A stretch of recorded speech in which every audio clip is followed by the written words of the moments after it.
بسم الله الرحمن الرحيم نحمده ونصلي على رسوله الكريم أما بعد فأعوذ بالله من الشيطان الرجيم بسم الله الرحمن الرحيم فمن يعمل مثقال ذرة خيرا يره ومن يعمل مثقال ذرة شرا يره صدق الله العظيم قال النبي صلى الله عليه وسلم الدين يسر او كما قال عليه الصلاة والسلام۔ محترم دوستو، بزرگو، دین ایمانی بھائیو، اللہ رب العزت کا بے انتہا کرم ہے، احسان ہے۔ اللہ رب العزت نے ہم مسلمانوں کو رمضان المبارک جیسی نعمت سے نوازا، اور الحمدللہ ثم الحمدللہ رمضان المبارک کے ایام ختم ہو کر اللہ رب العزت نے عید الفطر کی نعمت سے ہم کو نوازا۔ صفحے پور کر لے بھائی آگے سے، تاکہ پیچھے آنے والے لوگوں کو آسانی ہو۔ آ جاؤ بھائی، آگے آ جاؤ۔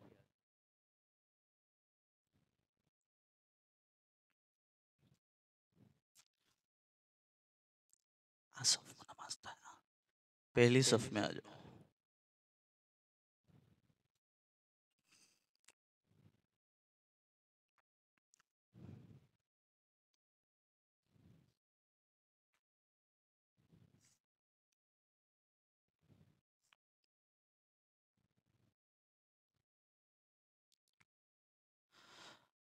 اللہ رب العزت نے آج کا دن خوشی کا رکھا ہے۔ ہمارے یہاں یہ ذہن ہے، اور بعض مرتبہ ہم یہ غم بھی کرتے ہیں کہ رمضان المبارک کے ایام چلے گئے، روزے چلے گئے، ذکر تلاوت چلی گئی، ہائے رمضان۔ ویسے بہت مشکل ہے، اس طرح ہم تو کرتے ہو۔ جن لوگوں کو بہت زیادہ تعلق ہوتا ہے اللہ سے، تو رمضان میں اللہ کی نعمتیں، رحمتیں ویسی برستی ہیں۔ تو الوداعی رمضان، الوداعی جمعہ، حکیم الامت مولانا اشرف علی تھانوی صاحب نور اللہ مرقدہ کا ملفوظ ہے۔ یہ تو صرف ایسا لگتا ہے جیسے ڈونگ ہے، حقیقت میں اگر ایسا ہوتا، رمضان واقعتاً بہت قیمتی نعمت ہے۔ روزہ، قرآن کریم کی تلاوت، ذکر، یہ بہت بڑی نعمت ہے۔ اگر واقعتاً غم اور رمضان چلا گیا ایسے ٹینشن واقعتاً مسلمانوں کو ہوتا، تو اللہ رب العزت آج کا دن عید الفطر، فطر یعنی افطار، روزہ رکھنے کا حکم نہ دیتے۔ اللہ نے کہا کہ آج تو خوشی کا دن، عید اسی لیے کہا گیا کہ عید کا مطلب ہوتا ہے خوشی کا۔ تو اگر اللہ یہ کہہ رہے ہو کہ آج کا دن خوشی کا ہے، تو ہم کو واقعتاً وہ غم نہیں ہونا چاہیے۔ اس لیے اپنے دل کی طرف یہ توجہ کریں۔ ہم کو تو لگتا ہی نہیں، جیسے ہم تو ڈھونڈتے ہیں 30 نہ ہو جاوے 29 میں مل جاوے تو خوشی ہوتی ہے ہم کو، تو ایسا ہم کو ہوتا نہیں ہے۔ لیکن اگر یہ بات آوے ہمارے ذہن میں، تو اللہ نے ہی خود آج کا دن خوشی کا رکھا ہے، تو خوشی منانے کا دن ہے، نہ کہ یہ غم منانے کا۔ ورنہ عید کا دن ماتم کا ہوتا، غم منانے کا ہوتا۔ تو پہلی اپنی طرف یہ توجہ کریں کہ آج کا دن الحمدللہ خوشی کا ہے، اور اللہ کی طرف سے ہماری مہمانی، اللہ خود مہمان ہے۔ تو اس طرف ایک توجہ کرنے کی ضرورت ہے۔ ہماری خوشی جو ہے وہ بھی ایک باؤنڈری میں ہوتی ہے۔ ہم خوشی میں ایسا نہیں ہے کہ حد سے آگے بڑھ جاتے، اور غم میں بھی ایسا ہے کہ غم میں بھی اللہ نے ایک باؤنڈری رکھی ہے۔ اسی لیے ہے کہ ہمارے گھر میں کوئی انتقال کر جائے تو کتنے دن ایک آدمی، مرد آدمی کتنے دن ایک اظہار غم کر سکتا ہے؟ تو ویسے غم تو دل میں رہتا ہی ہے۔ کسی کا بیٹا انتقال ہو جائے، کسی کی بیٹی انتقال ہو جائے، کسی کی بیوی انتقال ہو جائے، تو غم تو جو ہے چلتا ہی رہتا ہے۔ لیکن جو آدمی اپنے دل کے اظہار کرتا ہے، تو کم از کم شریعت نے 3 دن رکھے، اور بیوی کو اس کا الٹا، کیونکہ بیوی کو شوہر کا بہت غم ہوتا ہے، تو اس کے لیے ذرا لمبا ہی رکھی۔ تو شریعت نے ہر چیز میں ایک باؤنڈری رکھی ہے، خوشی میں بھی، غمی میں بھی۔ تو ایک یہ ہے کہ اللہ نے جو ہے ہمیں ایسا دین دیا ہے جس میں نہ بہت زیادہ کسی چیز میں آگے ہیں نہ بہت زیادہ پیچھے ہیں، امتاً وسط، یہ امت جو ہے درمیانی ہے، ہر حکم اللہ کا انسان کے لیے، صرف مسلمانوں کے لیے نہیں، ہدی للناس،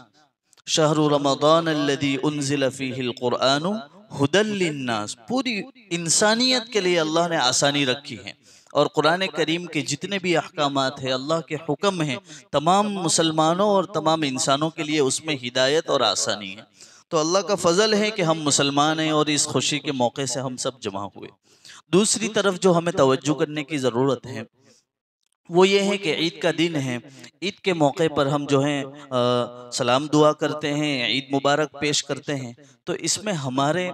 صحابہ کرام اور ہم کو جو کتابوں سے ملتا ہے وہ اس طرح ہے، تقبل اللہ منا ومنک، تو ہمیں یہ الفاظ کہنے چاہیے، عید مبارک کہیں اپنی زبان میں، عید مبارک، السلام علیکم، پہلے سلام کریں، عید مبارک کہیں، اور اس کے بعد جو ہے یہ الفاظ بھی کہیں تاکہ سنت زندہ ہو جائے۔ دیکھو رمضان جیسی عبادت تھی، ہم نے بہت خوشی سے روزے رکھے، قرآن کریم کی تلاوت کی، مطلب اس کا نچوڑ یہ ہے کہ ہم نے اللہ کو ناراض کرنے میں جتنا ہو سکتا تھا کم کیا۔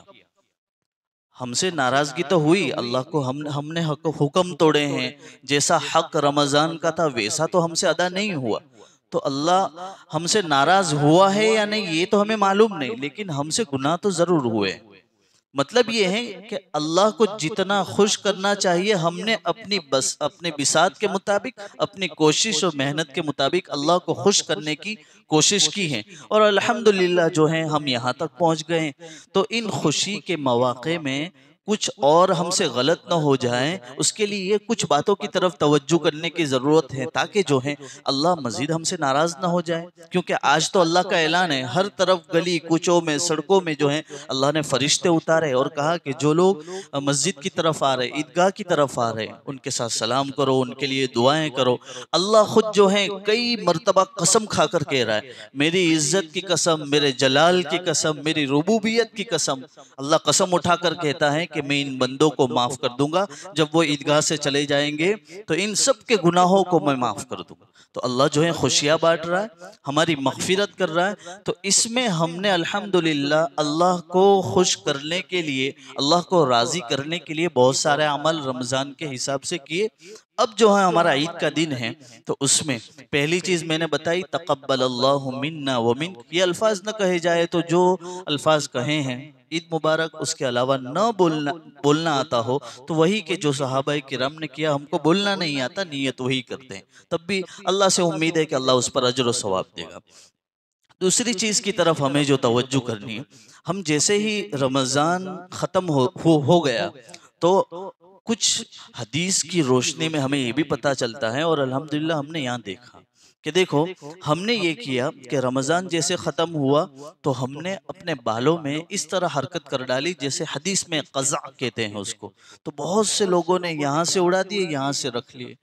تو ایسا ہو گیا کہ اللہ کو خوش کرنے کے لیے رمضان تو ہم نے بہت اچھا گزارا، اللہ کی نافرمانی نہیں ہوئی، لیکن جیسے ہی چاند نظر آیا تو ہم نے فوراً ہی اللہ کو ناراض کرنے کا عمل کر دیا۔ اللہ تو حالانکہ آج کے دن ہمیں اور خوش کرنا چاہتا ہے، اور اللہ خود مہمان ہے ہمارا، تو اس طرف توجہ کریں کہ ہمارے بال، یہ ترغیبی بات ہے، اگر آپ کریں نہ کریں یہ آپ کی مرضی ہے، میرا عمل، میرا کام جو ہے یہاں سے آپ کو ترغیباً، مجھے اور آپ دونوں کو، ہم سب کو جو ہے یہ ہدایت کرنا ہے کہ جو ہے اس کی طرف توجہ ہونی چاہیے کہ یہ حدیث میں سراسر اس کو غلط لکھا ہے، اس کی طرف جو ہے ممانعت آئی ہے، تو ہمارے بال اس طرح ہوں گے، ہم جب عید کی نماز پڑھیں گے اللہ ہماری طرف اپنی رحمت لوٹا رہا ہے، اور ہم کہیں گے کہ جو ہے ہم اللہ کے نبی کے نام لیوا ہے، اور اللہ کے نبی نے جو بات کہی اسی کو ہم ختم کر رہے ہیں، تو یہی ایک اوپر آ گیا اور ایک جو ہے نیچے آ گیا کہ یہاں سے بھی ہم نے ختم کیا، یہاں سے بھی اللہ کی نافرمانی شروع ہو گئی، تو دونوں طرف سے، تو اس پر بھی ہم توجہ کریں کہ ایسا عمل نہ ہو کہ جب اللہ خوشی بانٹ رہا اسی موقع پر ہم اللہ ہی کو ناراض کرنے کی طرف آگے بڑھ جاوے، تو یہ دوسری بات ہوئی۔ تیسری بات جس پر ہم کو توجہ کرنے کی ضرورت ہے وہ یہ ہے کہ آج عید کا دن ہے، اور ہمارے جو اکابر میں سے مولانا قاری عبدالرشید صاحب اجمیری ادام اللہ فیوزہم علینا، انہوں نے بھی کل میں نے گروپ میں ڈالا بھی تھا، اس پر ہم سب گاؤں والوں کو اور ذمہ داروں کو توجہ کرنے کی ضرورت، اور شاید نہ پہنچی ہو بات تو میں بطور امام آپ کو پہنچا رہا ہوں۔ پتہ نہیں میرے 7 سال یہاں ہو گئے لیکن میں نے نہیں دیکھا ہماری عید کی نماز یہاں ہوتی ہے۔ تو میں ترغیباً یہ بات کہہ رہا ہوں کہ ہمیں اپنے جو اطراف کے علماء کرام ہیں ان سے پوچھنا چاہیے کہ عیدگاہ ہی اصل ہے۔ انہوں نے پھر قاری صاحب نے حوالہ دیا ہے، یہ وہ قاری صاحب ہیں جیسے ہم نے عید کا چاند تو آنکھوں سے دیکھا نہیں، تو وہ جو لیٹر آیا تھا اس میں نیچے سگنیچر ہوتی ہے نا، وہ قاری عبدالرشید صاحب اجمیری کی ہوتی، تو ہم راندیر کی طرف سے چلتے ہیں تو ان کے چاند کمیٹی کے حساب سے وہ دیتے ہیں تو ہماری یہ عید کی خوشی ہوتی ہے، تو ان پر ہم بھروسہ کرتے ہیں۔ تو انہوں نے یہ بات کہی ہے کہ ہمیں تو اصل موو ہونے کی ضرورت ہے عیدگاہ کی طرف، یعنی ہم اپنے ذمہ دار ہیں، گاؤں کے بڑے ہیں، وہ سب مل کر ہمارے اطراف کے جو بڑے علماء مفتیان کرام ہیں ان سے جا کر پوچھیں کہ ہم کئی سالوں سے دیکھو یہاں نماز ہوتی ہے یا نہیں ہوتی یہ مسئلہ نہیں ہے، جمعہ جہاں ہوتی ہے وہاں عید بھی ہو جاتی، اور بارش کا مسئلہ ہو یا اور کوئی مسئلہ ہوتا ہے اس مجبوری میں یہاں پر نماز کی اجازت مل جاتی ہے، یعنی نماز تو ہو جاتی ہے یہ مسئلہ نہیں، لیکن ہم سب جب وہاں علماء کرام کے پاس جائے اور کہیں کہ جو ہیں ہم اس طرح عیدگاہ میں نماز پڑھنا چاہتے ہیں تو کیا مسئلہ ہے، پڑھ سکتے ہیں، تو الحمدللہ۔ اور اس پر حضرت قاری صاحب نے یہ بات کہی ہے کہ نبی مدینہ میں آج بھی کوئی آدمی ایک نماز پڑھتا ہے تو 50,000 نماز کا ثواب ایک نماز پر ملتا ہے، اور نبی کا خود عمل موجود ہے کہ نبی مدینہ شریف کو چھوڑ کر عیدگاہ میں جاتے تھے، تو کیا مطلب نبی کو یہ معلوم نہیں تھا نعوذ باللہ کہ میں مدینہ شریف میں پڑھوں، حالانکہ مدینہ قابل عظمت ہے یا نہیں ہے، عظمت والا ہے، اس کے بعد بھی عیدگاہ کی جو حکمتیں ہیں وہ بہت بڑی ہیں، تو اس پر ہمیں ذرا دھیان کرنے کی ضرورت ہے کہ آئندہ جب ہم عید کی نماز پڑھیں تو کیا کریں کہ اس پر ہمارے علماء کرام کو ہم پوچھیں کہ کیا کرنا چاہیے، عیدگاہ میں جائے یا نہ جایا جائے یا کیا مصلحت ہے، جو بھی وہ کہیں اس پر عمل کریں، ویسے نماز تو یہاں الحمدللہ ہو جاتی ہیں، تو میری اس کی طرف توجہ دلانے کی ضرورت تھی کہ آئندہ اس پر ہم توجہ کریں۔ میں نے 7 سالوں میں دیکھا نہیں کہ جو ہے ہماری مسجد جہاں جامع مسجد ہے یہ ہماری جمعہ ہوتی ہے تو یہاں پر الحمدللہ نماز ہو جاتی ہے، لیکن اس کے علاوہ ہمیں موو ہونے کی ضرورت ہے، آگے بڑھنے کی ضرورت ہے، کیونکہ جہاں پر اطراف سے ہم نے یہاں دیکھا ہے، آپ دیکھیں بلساڑ میں دیکھیں، دھرمپور میں دیکھیں، نوساری میں دیکھیں، یہاں علی پور ہمارا قریب ہے، وہاں دیکھا ہے اطراف سے 4-4 5-5 کلومیٹر دور سے لوگ آتے، ایک عجیب منظر ہوتا ہے عیدگاہ کا، اور پتہ نہیں آپ لوگوں کے دل میں ایسا ہوگا جب عید کی نماز پڑھتے ہیں عیدگاہ میں، وہ ایک عجیب منظر، مسلمانوں کا ہر طرف سے آنا، ایک شان و شوکت، ایک اسلام کی ظاہر ہوتی ہے، اسی لیے تو یہ عید کے موقع سے، عید الفطر کے موقع سے ہے کہ آپ آہستہ تکبیر تشریق کہتے ہوئے آئے، اور بقرعید کے موقع سے آپ زور سے اللہ اکبر کہتے ہوئے آئے، کیا مطلب ہے؟ اس کی بڑی حکمتیں ہیں، وہ حکمتیں علماء کرام جانتے ہیں، لیکن اس سے اسلام کی شان ظاہر ہوتی ہے، تو اس پر بھی ہم توجہ دیں تو الحمدللہ ہمارا ہی فائدہ ہے، اور جو ہیں اللہ رب العزت نے ہم کو یہ عید کا دن دیا ہے، تو اس میں ہم جو عیدی دیتے ہیں الحمدللہ بہت سے لوگ عیدی دیتے ہیں، تو یہ بھی ایک بہت باریک مسئلہ ہے، اس پر آپ توجہ کریں۔ ہم جیسے میرے بچے ہیں 2، اس کو ہم عیدی دیں گے تو اس میں مالک بچے کو نہ بنائیں، آپ سمجھ رہے ہیں میں کہہ رہا ہوں میرے 2 بچے ہیں تو میرے بچے کو آپ عیدی دے دی ٹھیک ہے، لیکن دینے والا یہ نیت کرے کہ ان کے والدین جو ہیں اس کے مالک ہیں، کیونکہ اگر بچے کو مالک بنایا تو والدین جو ہیں اس پیسے کو خرچ نہیں کر سکتے، اور ہمارے یہ معمول ہے بچے کو دیتے ہیں ہم اپنے طرف رکھ لیتے ہیں، تو ہم اس کی اجازت کے بغیر پھر کچھ کر نہیں سکتے ہیں، ایسے ہی پیسے ہی نہیں، کپڑا ہو یا کوئی ہدیہ ہو، جو نابالغ بچے ہیں دونوں بچی یا بچیاں ہیں تو اس کو کوئی بھی چیز ہدیہ کرے تو اس میں یہ توجہ کریں کہ جو ہیں ہم والدین کو اس کا مالک بنائیں، تاکہ جو ہیں والدین جو کرنا چاہیں وہ کر سکتے ہیں۔ آپ سمجھو کہ میرے بچے کو کسی نے کپڑے دیے اور مالک بچے کو بنا دیا، اب جو ہے 1 سال ہوا اس کے بعد وہ کپڑے اس کو آوے گے نہیں، ہم کیا کرتے ہیں اپنے رشتہ داروں میں جو حقدار ہوتے ہیں اس کو پہنچا دیتے ہیں، اب اس بچے کی اجازت کے بغیر وہ کپڑے موو ہی نہیں ہو سکتے، آگے بھیج ہی نہیں سکتے، اس لیے مالک اگر والدین ہوگے تو جس کو دینا چاہیں وہ دے سکتے ہیں، تو اس پر بھی توجہ دیں کہ جو ہے اب یہ جو میں جتنی بھی چیزیں بتا رہا ہوں یہ فتویٰ نہیں دے رہا ہوں، مسئلہ سمجھا رہا ہوں، میرا کام صرف مسئلہ سمجھانا ہے، اور فتویٰ دینا جو بڑے بڑے علماء کرام ہیں ادارے میں بیٹھے ہوئے اور جو بڑا علم رکھتے ہیں ان کا کام ہے، میرا کام صرف ترغیب دینا، یعنی میں اس طرح کہہ رہا ہوں اور یہ بات اس طرح سمجھ میں آ رہی ہے، اگر کوئی بات غلط ہو رہی ہے یا میں نے جو کہی ہے اس میں ایسا ہو کہ اتفاق نہ ہو تو ٹھیک ہے چھوڑ دے اس کو، لیکن اگر کوئی ایسی بات ہے جو واقعیت لینے کے قابل ہیں تو ہم سب اس میں مل بیٹھیں اور کہیں کہ ہاں یہ بات واقعیت اس کو سدھارنے کی ضرورت ہے، تو اس میں آگے بڑھ سکتے ہیں، یہی اسلام کا رولز ہیں اور جو ہے اسلام کی حقیقت ہے۔ خیر دیکھو یہ خوشی کا موقع ہے، کچھ باتیں ہیں جو بہت سے لوگوں تک پہنچ جاتی ہیں، اس لیے میں نے کچھ باتیں ایسی کہہ دی جس میں ہمیں توجہ کرنے کی ضرورت ہے۔ اب اللہ کا شکر ہے، اللہ نے جو ہے ہمیں عید کا دن دیا ہے، اس میں ہماری مستورات پر تو عید کی نماز ہے ہی نہیں، الحمدللہ ان کو بہت سارے کام ہیں اس لیے ان کاموں میں مشغول رہتی ہیں،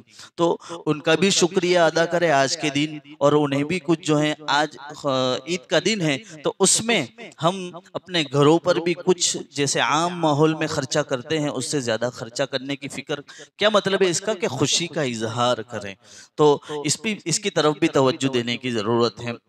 الحمدللہ آج جو ہے خوشی کا دن ہے، اس میں کم از کم اتنا کریں کہ جن مسلمان بھائیوں سے یا جن رشتہ داروں سے یا جن پڑوسیوں سے ہم نے اپنا تعلق آگے پیچھے کیا ہوا ہے یا بنتی نہیں، کم از کم سلام دعا کریں۔ حدیث میں آتا ہے کہ ایک مسلمان بھائی دوسرے مسلمان بھائی سے 3 دن سے زیادہ بات نہ کرے تو اس کا ایمان کے مسئلے ہو جاتے ہیں، اس کے دل میں بغض ہیں، خرابی ہے، تو اسلام نے تو منع کیا کہ اس طرح کا عمل نہیں ہونا چاہیے، یہ اچھا اور مناسب نہیں ہے۔ ہم جو ہیں غیروں کو دعوت دے رہے ہیں، الحمدللہ ان کے ساتھ محبت بانٹ رہے ہیں اور اپنے کو بھول جاوے، یہ مناسب نہیں ہے۔ تو اپنے رشتہ دار جن سے بھلے نہ بنتی ہو، ہمارے بات چیت یا ان کا معاملہ ہی ٹھیک نہیں، سمجھو کہ چلو ہم اچھے ہیں وہ اچھے نہیں ہیں، پھر بھی سلام دعا کریں، سلام دعا میں کوئی پریشانی نہیں ہے، اور جو ہے سلام ایک ایسی چیز ہے جس کے ذریعے سے محبت بڑھتی ہے، اور الحمدللہ اسلام تو جو ہے محبت ہی کو عام کرتا ہے، تو یہ ایک موقع ہے جس کے اندر ہمیں یہ آگے بڑھنے کے لیے موقع ہے جس میں ہم سلام دعا کریں، کچھ ہدیہ پیش کریں، کوئی چیز پیش کریں جس کی وجہ سے جو ہے ہم آپس میں رشتہ داری اور تعلق باقی رہیں۔ اللہ کا جو عرش ہے، اللہ کا عرش اس کے ستون ہیں، پائے ہیں، تو وہاں پر رشتہ داری بھی ایک اندر جڑی ہوئی ہے۔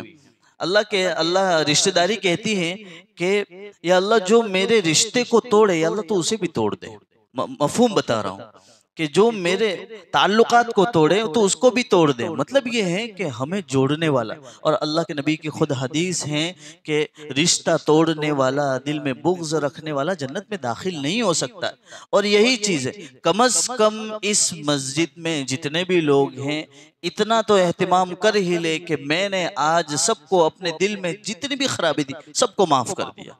سب کو معاف کر دیا، اور میں اپنی طرف سے یہ کوشش کرتا ہوں۔ دیکھو یہ یاد رکھو کہ شیطان کو بھی انا، میں کیوں جھکوں، بس یہی مسئلہ تھا جس کی وجہ سے اللہ نے اس کو اپنے دربار سے بھگا دیا۔ جھکنا جو بھرا ہوا ہوتا ہے، براودار ہوتا ہے، جس کے اندر اللہ نے حلم و بردباری رکھی ہوتی ہے، جو بڑا واقعیتاً ہوتا ہے وہ حقیقت میں جھکتا ہے، تو ہم آگے بڑھ جاویں، اور یہ ذرا دل کو مشکل لگتا ہے، اپنی انا ٹوٹ جاتی ہے، اپنا ایگو ہرٹ ہوتا ہے، اور جو ہے ایٹیٹیوڈ ٹوٹ جاتا ہے، تو اس میں اپنے نفس کو توڑ دیں اور کہیں کہ چلو میرا اللہ اور میرا رسول راضی ہوتا ہے، میرے رشتہ دار خوش ہو جاتے ہیں، میں جھک گیا، اور جو ہے سلام کریں اور ان سے مصافحہ کریں، اور آج عید کے دن میں جب اللہ لوٹا رہا ہے تو ہم بھی جو ہیں اپنی خوشیاں بانٹیں تاکہ رشتہ داری قائم رہیں۔ ہمارا تو چھوٹا سا گاؤں ہے، ہم اگر اس طرح عمل کریں گے تو سب الحمدللہ آپس میں مل جل کر رہیں گے، اور جو ہے ہم مستورات کی بہت سی باتوں میں نہ آ جاوے، اپنے کان کو ہلکے نہ رکھیں، وہ بیچاری بولتی رہتی ہیں اور کچھ بھی کہیں تو ایسا نہیں کہ ان کی بات کو ماننا نہیں ہے، لیکن ہر بات ان کی دل پر لے کر جو ہے لوگوں کے ساتھ اپنے معاملات خراب نہ کرے۔ الحمدللہ الرجال قوامون علی النساء، اللہ نے ہم کو مرد بنایا، اپنی کھوپڑی ہے، ایسے ہی نہیں ہے، اللہ نے بہت ساری چیزوں میں سرداری دی ہے مردوں کو، تو ایسا نہ بن جاوے کہ ہم بیوی کے ایک دم ہی غلام بن جاوے، ایسا نہ ہو۔ کم از کم اتنے کان تو مضبوط رکھیں کہ بیوی کچھ کہیں ٹھیک ہے آپ کی بات صحیح ہے، لیکن جو ہے اپنی طرف سے پھر اپنا عمل کرتے رہیں۔ تو یہ کچھ باتیں تھیں جس کی طرف توجہ کرنے کی ضرورت ہے۔ اگر کوئی صحیح بات ہو تو اللہ اس پر عمل کرنے کی توفیق عطا فرمائے، کوئی غلط بات ہوئی تو اللہ معاف فرمائے۔ اب جو ہے ہم نماز کا طریقہ دیکھ لیں۔ پہلے آپ بیٹھے بیٹھے ہی نیت کر لو کہ میں 2 رکعت نماز پڑھتا ہوں 6 زائد تکبیروں کے ساتھ عید الفطر کی، اللہ کے واسطے منہ میرا کعبہ شریف کی طرف۔ اتنی نیت آپ نے کر لی، بس ہو گیا، اب آپ کو کچھ کرنے کی ضرورت نہیں ہے۔ اب جب آپ نماز کے لیے کھڑے ہوں تو سب سے پہلے اللہ اکبر اور ہاتھ باندھ دیے جاوے، پھر جو ہے 3 تکبیر ہوگی، اللہ اکبر کہیں گے، ہاتھ چھوڑ دیں گے، اللہ اکبر کہیں گے، ہاتھ چھوڑ دیں گے، اور تیسری تکبیر ہوگی اللہ اکبر کہہ کر ہاتھ باندھ لیں گے۔ یہ پہلی رکعت پھر امام اپنا کام کرتا رہے گا۔ دوسری رکعت میں جب کھڑے ہو اس وقت میں الحمد شریف اور قرات ہوگی، اس کے بعد پھر 3 تکبیر ہوگی، اللہ اکبر ہاتھ باندھ کر چھوڑ دے، اللہ اکبر ہاتھ باندھ کر چھوڑ دے، اللہ اکبر ہاتھ بن کر چھوڑ دیں، پھر اللہ اکبر کہہ کر جو ہے رکوع میں چلے جائیں گے۔ تو پہلے میں 2 مرتبہ ہاتھ بن کر چھوڑنا ہے پہلی رکعت میں، دوسری رکعت میں 3 مرتبہ ہاتھ اٹھا کر چھوڑنا ہے۔ اس کی طرف دھیان دے، اور کم از کم نہ ہو تو اطراف میں دکھتا تو ہے ہی، تو اتنا تو کر لے۔